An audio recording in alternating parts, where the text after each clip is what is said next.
Hello everyone, Simon here from the Whales of Wall Street. Quick fire video update here on Energy Web token, part of the Energy Web Foundation, EWT on the exchange. Do go check out our other videos as well. We try and cover a multitude of topics, conversations, projects, this, that and the other. We do have potentially a live show tomorrow. We'll be going into some interesting deep topics around blockchain, crypto and the world in general. So do join us for that one.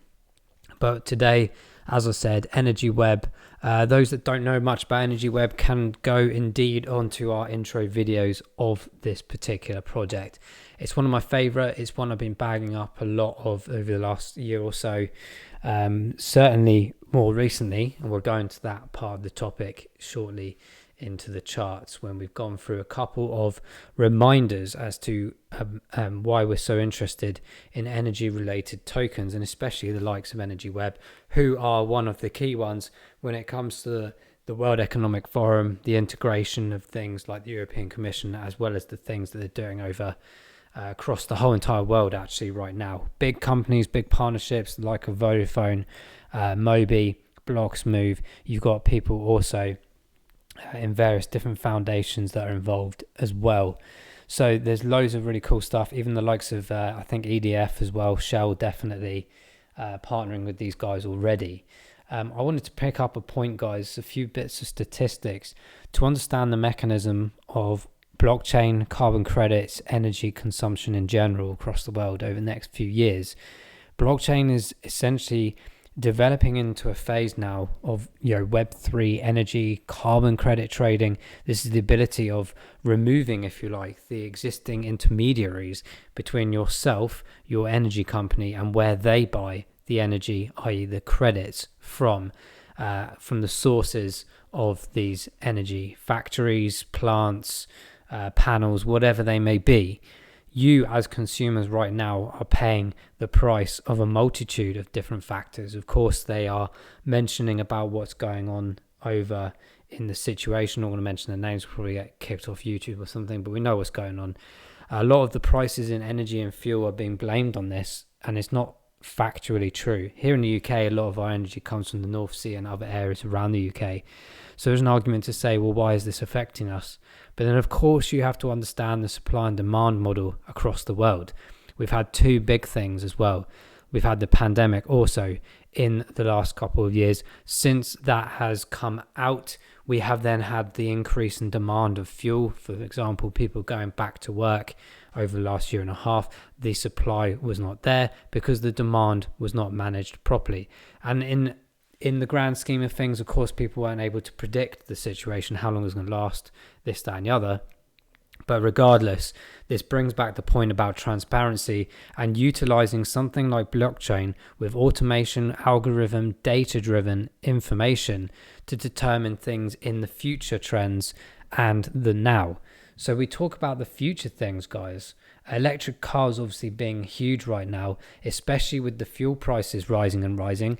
Call me skeptical. I know for sure one of the big reasons they want to keep pushing the fuel prices up is to push people into electric cars. You only have to look now at various adverts from your insurance companies, from HMRC, here in the UK, when you're taxing your vehicle.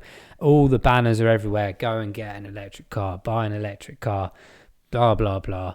And for sure, do you know what? I'm up for it. Yes, there's an argument to say like battery creation and things is perhaps not as environmentally friendly as first thought. Is it better than the existing systems? Potentially, but we do have to do a stepping stone approach, because eventually we will get to a very good sustainable process of battery creation and also sustaining our electric vehicles in a potentially free capacity. And this is where a lot of blockchain does come in with this conversation. EV charging, of course, is a big thing right now. People putting chargers up left, right and center in petrol stations, or will we even call them petrol stations soon? I don't know, EV stations. Outside our homes, in streets, in public domains. Really good to see this demand, and good opportunity for the economy and new businesses to take advantage of this, of course. But But for me as well, very interestingly, is this whole aspect of like, well, how can we become self-sustainable? More solar panels are going on the homes. More people are getting savvy with the fact of transformers and holding energy in their own capacitors and capacity batteries, whether that be on a community basis or an individual domestic basis. The fact of the matter is blockchain is able to evolve us to another stage. This means that eventually you will start to see more community hubs coming up within your own residencies to see batteries, for example, and this will then therefore mean as a community or indeed as individuals, you'll essentially become prosumers. This means that you have the ability to take these carbon credits and move them across however you feel you want to sell them to other people that have run out of energy credits, or that you have excess energy credits and thus you're not wasting energy or the consumption of it. Because actually not a lot of people know in the background, when things come through gas and electric wiring, a lot of it's lost through wastage of too much supply going in when there's not enough demand, and vice versa. So this thing can be help blockchain can essentially help eradicate a lot of these excess costs, and that's what happens. People will get the lower bills, people will get less stressed about having to pay the increased bills that we're seeing over the next few months here, particularly in the UK, and I'm sure the situation is the same across the world. So blockchain is going to fix a lot of these issues. It's also going to create transparency in a sense of where is the source of our energy and how much is being produced and how much are we actually indeed paying for this. Because you as a consumer at the end, you see your standard rates and your supply rates, but you don't see the cost behind that. You don't see the cost of transferring that energy from the source to where you are or to your national grid or your local grid. You just see an end number, right? And no one really questions that. And actually, if you're not in the trade world yourself or a broker in the energy market sector, you're probably never going to see the actual definitive costs originally in the first place. So you sit there scratching your head, well, why am I paying all these higher bills when these companies are quadrupling their profits? Why are they not, as a thank you to our custom, rewarding us with reduced bills? Well, the fact of the matter is that it comes down to greed, poor management, poor maintenance, poor regulation, in my opinion. Even though we supposedly have Ofgem to protect us, I think they will work together anyway. The fact of the matter is you will never win this battle. You will see fuel prices as they are today over £2 a litre in most places. They will reduce that to a low price, probably of around 150, 160, and we'll sit there in 6 months' time saying hallelujah because this is a cheaper price than it was last week, when actually the fact of the matter is it could quite easily be under £1 a litre. It's just that they want to make the money. So blockchain essentially eradicates potential fraudulent activity and manipulation of markets and costs, and thus as consumers we have a better lifestyle because we're paying less on our bills. You don't think I'm joking about all of this stuff? I mean, here in the UK, as I mentioned, the energy price cap going up by nearly £700 in the space of 6 months almost. It's absolutely ridiculous. Come October, this will be significantly higher. And even here in some statistics, the numbers are ridiculous. And what they're doing, similar to furlough, they're chucking money at people who can't afford their bills. Where's this money coming from? Supposedly a temporary tax on oil and gas companies, which I don't believe for 1 second. It will eventually obviously come out of the taxpayers' money, thus helping towards the inflation and the mess of our society that will continue for the years to come. This is where blockchain, in my mind, helps fix the world, and the likes of Energy Web are here with solutions to help the people. They will help the people. And you could argue that actually some of these are working with the likes of Shell. Why would Shell work with a company that wants to essentially demise its potential profits? Well, the fact of the matter is we're supposedly in this global crisis of climate. We're also in this aspirational factor of going into CBDCs and structural income, basic universal income, the structuring of whether you should or shouldn't be paid something because you haven't done this or haven't done that. If it's all on this system, whether it's decentralized or centralized, the fact of the matter is there's more control for all these things. So do we actually win with lower bills? Yes, potentially. But equally, do we think about the other side as well when we go down this format? Are we losing control at the same time? So it's a really weird and interesting topic for me. One goes around in my head all the time. But we have the three debates here of energy in terms of gas and electricity. We have EV cars obviously using electricity, but the fact of the matter as well with Energy Web, with the integrations, for example, with Vodafone and chipsets in these cars these days, we will eventually be going to wireless charging. This is where the integration of transactions and tokenomics comes into play significantly, because you as a consumer or someone that's going into a car, and essentially in the near future will be autonomous cars, automated cars with no drivers, you with your digital identity and AI facial recognition will go up to the window of the car because you've already been pre-approved with KYC. You will enter that car. You will not need to get your phone out for payment because it's already in the chip inside you or within your facial recognition DID. Your transactions are already being done based on your mileage, your supply and demand of electricity. And through wireless charging coming very soon, in fact it's already here, to be honest. It's just the fact of the matter that we're still waiting for the further developments of this. Wireless charging here for electric cars is already here, but the technology isn't for everyone yet. Piloting project on holiday island of Gotland. So this is basically essentially where all the 5G hotspots, the wireless hotspots come into play. And this is where the transition of Web3 blockchain comes in terms of the tokenization and the carbon credits as well. Your transactions will continue throughout the day automatically, whatever you do, wherever you go. This is all part of the automation, increasing the economy, increasing the speed of the economy, rising and growing, and increasing your ability to do more work and the things that hopefully you enjoy doing.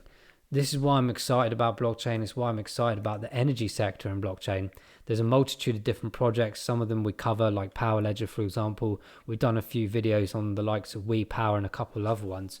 But for me, Power Ledger and Energy Web are the big ones in play right now. But Energy Web is the conversation for today. And I want to reiterate this point here. Announces development of renewable energy EV charging with Vodafone and MasterCard. This is the integration, the beginning steps of SIM card related aspects of paying for things, of locating algorithm of where your transportation is going to and from, which car is best to use, which local car is best to use over the other. All automated, all on a system, all on data, algorithms, building for the future. This is really exciting, guys. I do recommend doing a lot of research in the energy sector of blockchain. You'll find some fascinating information of how many people are really going off grid and into Web3 protocols of being self-sustainable, creating their own energy and becoming a prosumer rather than a consumer. But the beautiful thing about being the prosumer level is that everything is on a level peg. It means that I can't go to you and say, right, today I've got loads of excess energy and you need a load. I'm going to bump up the price like the energy companies do. It will all be done on a full-scale worldwide supply-demand mechanism, a fairer world. And can you imagine the people that are in remote destinations that struggle with energy or have higher bills because of the way they live or where they live? This will all be eradicated. And in fact, in Africa, a lot of countries are trialing in remote areas the use of Bitcoin through Web3 carbon credit mechanisms. This is changing the world, is creating equality, is creating a level playing field, and that is something I truly believe in. So when people ask me about why I invest in crypto and blockchain, I'm also investing in the future and the development of humanity. And hopefully if we can secure decentralization properly, we will have a fairer world, not a controlled world, but a fairer world. So guys, now we've got those random conversations out of the way. Hopefully you had a bit of an intake on there, and hopefully it encourages you to go and do some research on these projects because they are very, very interesting. Let's slam ourselves into the chart of EWT. EWT is a funny one for me because I've been buying it all over the place. I've been buying it when it was $10, $15, at $3, $2, $40, all over the place. I believe in this one. I truly think that by 2025 and 2030, this could easily be a $200 plus token because of what it is, because of the supply mechanisms, the tokenomics aspects, and what we're delivering. Just some aspects we covered here about energy consumption is absolutely phenomenal. And in fact, I did skim over a chart, which unfortunately I didn't go into too much detail on, but car sales in general for electric cars are expected to well, they were doubled in 2021 to 6.6 million, but they're expecting by 2030 over 150 million electric cars worldwide. I think it'll be a lot more than that personally, but you're already starting to see the effects that if you are a long-term holder of the likes of Power Ledger and Energy Web, you're going to see fruition of this over the next 5, 10 to 20 years. This could be a retirement fund, arguably, in the future. So for me right now, looking at the price points, these lower regions of 220 are absolutely beautiful to be taking on board in your portfolio. They are still right now at 246, but in the back of my mind, yes, I am DCAing on EWT. Every time I see a dip, I am buying. But we also have to understand and remember the aspirations of the world around us in terms of the negativity. What is going on in the macro world? We already discussed about energy prices and this, that, and the other, and conveniently, this is affecting people because a lot of people are selling everything to try and pay their way through life right now, which is a really sick world that we live in sometimes, isn't it? That we have to live this way in 2022. But it is life, and this is what we're dealing with. So we have to understand that if Bitcoin and Ethereum decide to drop down further, some of the market can pull itself even further lower. There is some positivity towards EWT's price, though, in my opinion, is the fact that we had this big drawback down here on the 12th of May, albeit significant, and pulled back. We did test this area again on the 19th and 20th of June, and again, pretty much rejected it in those 48 hours period. And now we're back up here with a pull down again to 240-ish.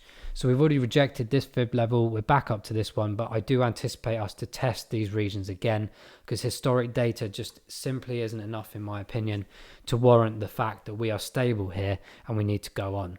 As I said, with Bitcoin's movements, this is very important to understand the logic behind that we could pull ourselves down, but also the things of the future. It's in October, guys. The rates and stuff may be potentially going up here again in the UK, and especially the fuel prices.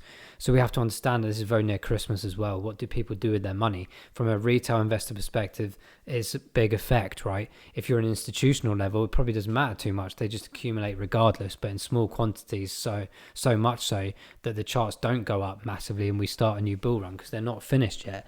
They want to accumulate as much as possible at these lower regions, just like you and I do, of course, if we have the capacity to do so.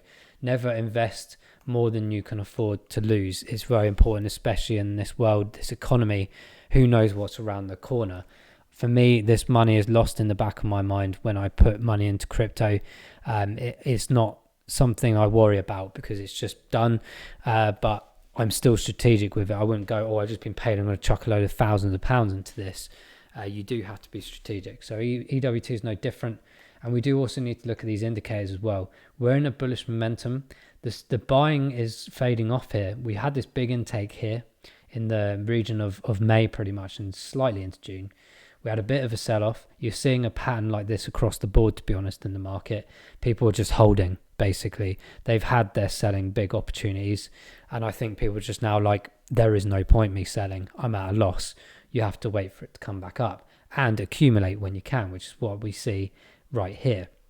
This is why it's so unbalanced now. So we might see a fade off, we might see some stability, we may see a bit of a drop down, but I could see this kind of pattern happening again, albeit that doesn't mean that we could potentially reflect around the 240 mark again. It might mean it's even lower. We just have to pay attention to the rest of the world and the market conditions. So at the moment as well, the RSIs are showing on the 14-day and the 28-day very nice buy-in points, but I'm still thinking we could potentially come a bit lower, especially as we're on a downward trend at the moment. So there's a lot to be excited about. At the end of the day, you have to understand and believe in the longevity of these projects and what they're about. What sector are they working in? The energy sector is humongous. Think of what's coming in the near future and then make your decisions based on what you know. Invest in what you know, as they say. And for me, I don't know a huge amount of energy. I understand carbon credits and market and brokering and things like this. But what I do understand is the magnitude of things like electric vehicles, the energy companies and the energy systems that are in place are going to be replaced with this kind of algorithm of blockchain in terms of credits, transparency, and management, algorithm, everything in these new systems. So that's why I'm excited about them. And that's why I'm like, okay, whether EWT, as much as I want to get them cheaper, of course, if EWT is $2, $10, $20, I couldn't care less. I'll be buying it. but to have it at these prices is incredible. You have to understand as well that if we do come down lower, at least around these current areas, we're reducing that big risk factor. If you're buying at $10 like I was originally a few months ago, knowing that it was coming down anyway, I was just DCAing, the risk is higher because you've lost so much money. But at these areas, we're a bit more flexible to make a bit more of an understanding to it.